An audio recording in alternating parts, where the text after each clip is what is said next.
Hey everybody and welcome back to another video. Today I am going to show you how can you show your ping and know your ping, your packet loss, your tick rate, everything about your internet while you're playing game on Fortnite and how to show it and how you can see it on the top left corner like every streamer.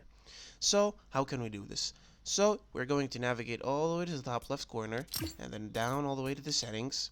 Okay, when you're in the settings, you're going to go to the third option from the left, which is this screen that has like a triangle on it. When you're over here, it's something called Game UI. You're going to scroll down, down, down, down until something called Net Debug Stats. Now this is going to be turned off for all of you. That's why you don't see your ping. But once you're here, once you activate it, okay, you're going to see all the things that consider your internet, your server tick rate, your packet loss, everything about it, and your ping most importantly. On the top left corner over here, you're going to see everything, and it's that easy to activate. If you think it is that easy, don't forget to give us a like and subscribe. We will appreciate it so much. And yeah, thank you so much for watching, and see you later.